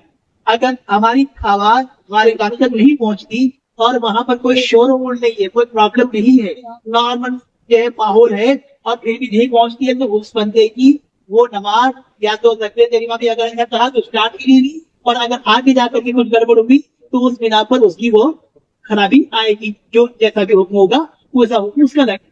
ठीक है, तो दूसरी तकबीर का क्या पढ़ेंगे, दरूद इब्राहिम। क्या पढ़ेंगे, दरूद इब्राहिम। अब दरूद इब्राहिम नमाज में पढ़ते हैं तो डेली, ये याद है। अगर किसी को फिर भी याद नहीं हो तो आप नॉर्मल भी कोई दरूद पढ़ सकते हैं, जो आपको दरूद आता है। आप सल्लल्लाहु अलैहि वसल्लम ये पढ़ें, या अल्लाहुम्मा सल्ली अला मुहम्मद ये पढ़ें, या तो अल्लाहुम्मा सल्ली अला सय्यिदिना मौलाना मुहम्मद, इस तरीके से जो पढ़ते हैं वो पढ़ें, लेकिन बेहतर तरीका क्या है, दरूद इब्राहिम। अब होगी तीसरी तकबीर। तीसरी तकबीर के बाद आप पढ़ेंगे अब दुआए मैयत, जिसमें जो है बड़े जो होते हैं, जो बालिग है, बालिग मर्द और औरत के लिए इनका दुआ है, और जो है जो नाबालिग है, लड़की और लड़के के लिए अलग अलग दुआ है।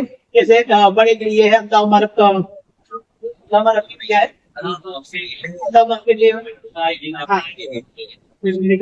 हाँ बोलो,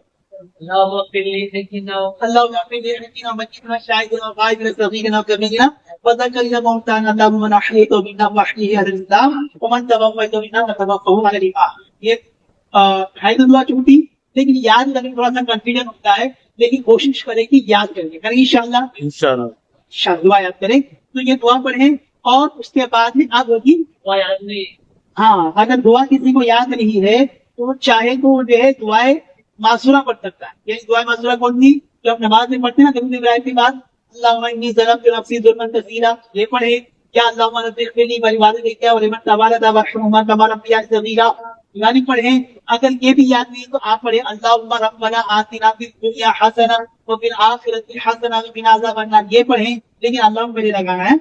और अगर ये भी याद नहीं है तो आप 3 बार कह सकते हैं अल्लाहुम्मा रब्बिग़फिरली, अल्लाहुम्मा रब्बिग़फिरली, अल्लाहुम्मा रब्बिग़फिरली, ये भी कह सकते हैं। ये आपके उस दुआ के बराबर हो जाएगा, लेकिन दुआ याद करने की कोशिश जरूर करो।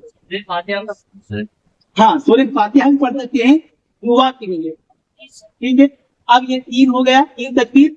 चौथी तकबीर, अब जैसे ही चौथी तकबीर होगी उसके बाद जो है इमाम चौथी तकबीर कहेंगे, उसके बाद सलाम फेरेंगे। तो चौथी तकबीर के बाद आपको दोनों हाथ छोड़ क्या करना है, दोनों हाथ। कुछ लोग क्या करते हैं, इस तरफ सलाम फेरते हैं, अस्सलामु अलैकुम रहमतुल्लाह, फिर दूसरा अस्सलामु अलैकुम रहमतुल्लाह।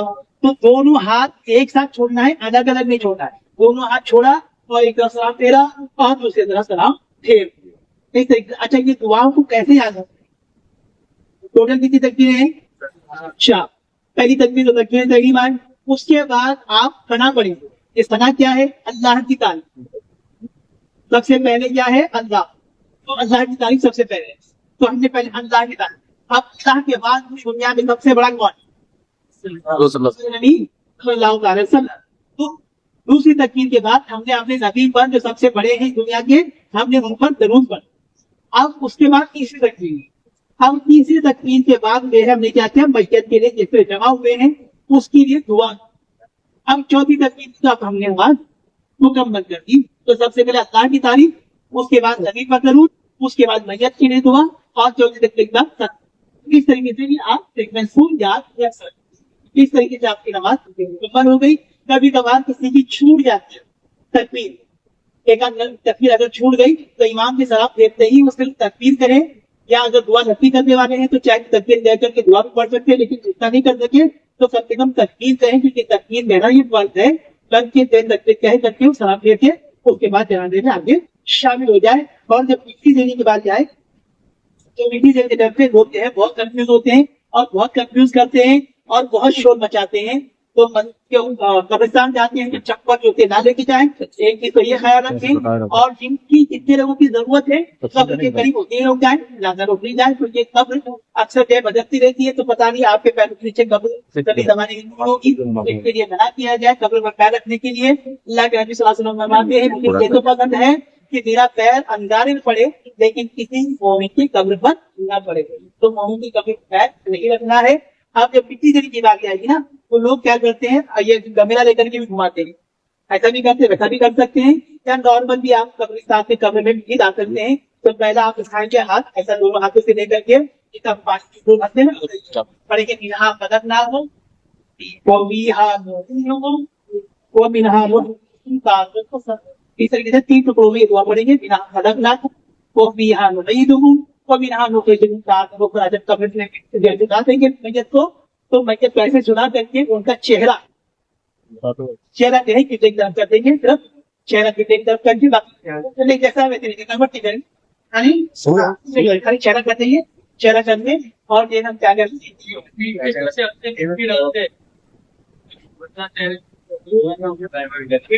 के नीचे जो हाँ मिट्टी डालती है फिर किस तरह वैसा अलग अलग जगह अलग अलग करते हुए वैसा कोई जरूरी नहीं है। और फरका वगैरह लगा करके मिट्टी डाल दिया गया और उसमें जो है आप पढ़ करके ये बांधा हुआ है कि चाहे तो कोर्ट है, अगर वो मीडिया की कोई प्रॉब्लम नहीं, लेकिन कोर्ट नहीं है तो इस तरीके से आपके जो है पूरी मिट्टी डाल करके उसके बराबर करके हाँ सर का एक तरफ था, ये जरूरी है पूरे करने की जरूरत। कभी कभी ऐसा रहता है कि हल्का उठा के वो हाँ जैसा करना चाहे, जैसे सहूलत हो वैसा थोड़ा सा हम चेहरा एकदम कर। ये इतनी तरह ये बातें हो गई। इस तरीके से आपकी कुछ तस्वीर हो गई। उसके बाद फातिहा पढ़ें और कुछ गरीबों के तकलीफ करना चाहे तकलीफ करें, और फिर कब्रिस्तान की तरफ से जब निकल रहे हैं तो चाहे तो कहे कोई बंदा थोड़ी देर रुक करके अजान पकड़ा दे दे। और अजान देना भी जो है शैतान असल में जब जैसे मस्जिद को रखते हैं ना तो फरिश्ते आते हैं सवाल जवाब के लिए, उसी के साथ में शैतान भी आता है ताकि यहाँ पर भी बरकरार सके।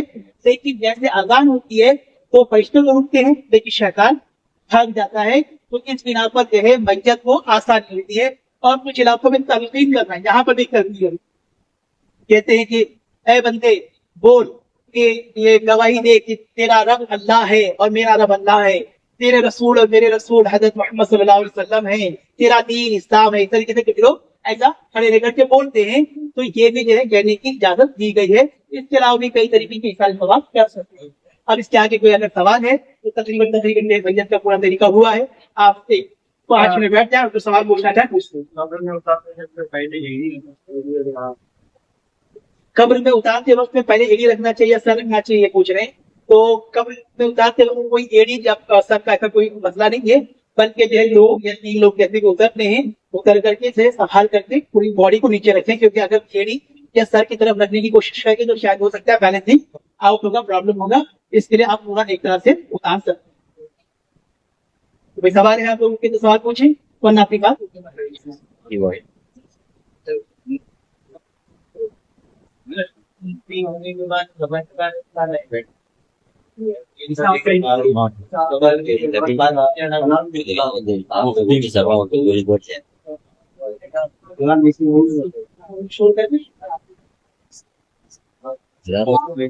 जोर से पूछा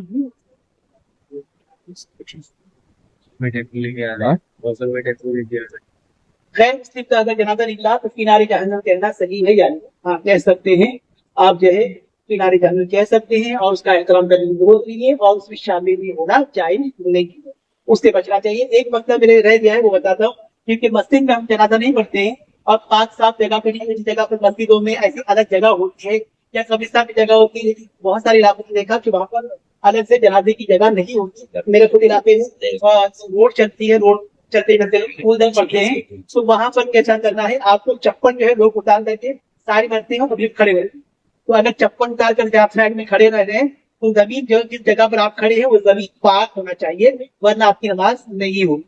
और आप चप्पल के ऊपर खड़े हैं तो आपकी जो चप्पल जो हिस्सा आपके जिस्म को तलवे को लगा है वो हिस्सा पाक होना चाहिए। उसका नीचे का तलवा अगर नापाक है तो चलेगा, लेकिन जिस पर चप्पल पर आप खड़े हैं या जूते पे आप खड़े हैं तो जिस हिस्सा से आपके जमीन आपके जिस्म को लगा है वो हिस्सा पाक होना चाहिए। इसके लिए जैसे चप्पल वगैरह पहनते हैं तो जनाजा पढ़ने जाए तो थोड़ा सा धो लें तो ये भी बेहतर है।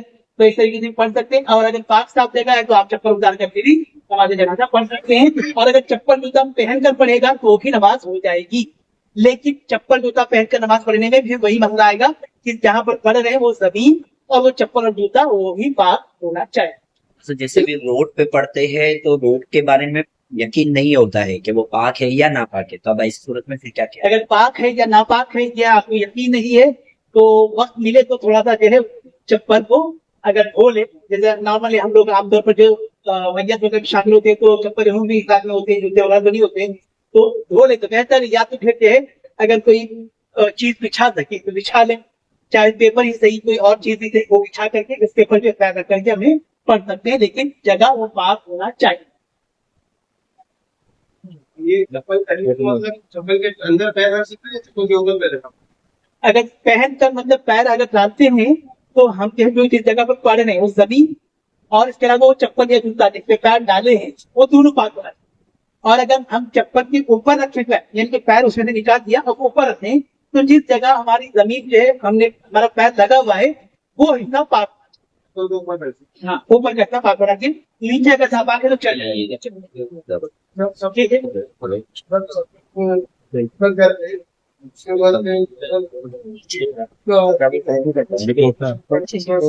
हाँ, अगर सब लोग निकल जाते हैं तो थोड़ी देर बैठ करके अगर कोई जरूर पड़ता है कोई फिक्र करता है तो उसकी बिना पर उस मैयत को उल्टी यानी हाथ मार ले, क्योंकि जैसे ही लोग निकलते 40 कदम कहा गया 40 कदम दूर हो जाते हैं तो वहां पर फरिश्ते आते हैं, सवार जवाब पूछते हैं। और अगर कोई मैयत कोई वो गुनहगार है तो उसके कब्र में मुनकर नकीर जो है इस तरीके से बिल्कुल चीरते और फाड़ते और डरावने अंदाज से आते हैं। तो अगर कोई जिक्र अंदाजा कर रहा होगा तो उसकी वजह से उसके अजाब में तखफीफ यानी कमी आई, ये अच्छी चीजें कर सकते। सर कबर के पास जो है लगाते हैं। हाँ, कबर के ऊपर अगरबत्ती लगाना ये जायज नहीं है, क्योंकि अगरबत्ती जो है वो आग से ताल्लुक रखती है और जहन्नम भी जो है आग से ताल्लुक रखता है। इसके लिए कबर के करीब नहीं लगाए, बल्कि कबर से वो कोई ऐसी जगह जहाँ पर अगरबत्ती लगाने की जगह है और सिर्फ खुशबू की जरिए आप लगाना चाहें तो लगा सकते हैं। लेकिन अगरबत्ती नहीं लगाएंगे तो बेहतर है खुशबू ही के लिए आप इस्तेमाल करना है तो आप फूलों का इस्तेमाल या तो अतल का इस्तेमाल ये करें। नमाज जनाजा पढ़ते वक्त जो इंसान पढ़ रहा है उसकी नजर का रहे। नमाज जनाजा पढ़ते वक्त भी जो है हमें जो है वैसे ही जैसे कि हम कयाम बोलने यानी सारे मसाइल जो है आम नमाज के जैसे ही हमारे और कोई अलग से मसाइल नहीं है, बल्कि सेम मसाइल है तो वैसे ही रहे। ठीक है, चलिए शायद काफी हो गया है, थोड़ी 3 बजने आ रहे हैं तो मैं अपनी बात मुकम्मल करता हूँ। अल्लाह ताला हम सबको कहने सुनने से ज्यादा अमल की तौफीक अता फरमाए और कहने सुनने में अगर कोई गलती लगती हुई हो तो अल्लाह ताला अपने फजल से माफ फरमाए। अस्सलाम वालेकुम।